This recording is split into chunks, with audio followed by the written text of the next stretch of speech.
ายนี่แขนข้อสุบาทยางตื่นมือเศร้าเห็นหน้าจังว่ายังมีอีหยังเก็บกำไว้สมบัติหลายของมีค่า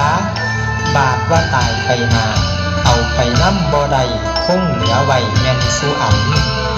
ขนาดเงินบาทนั้นเพิ่นยัดใส่ให้ผีกะยังมีคนหาเคลียเอามาเก็บไว้เฮาอยู่ในไตลาให้เฮ็ดบุญเอาไว้เถิงหาลงขุมอบายฮ้อนยังสิได้ซอยสู้ผู้ฟังเอ๋ยผู้ฟังเอ๋ย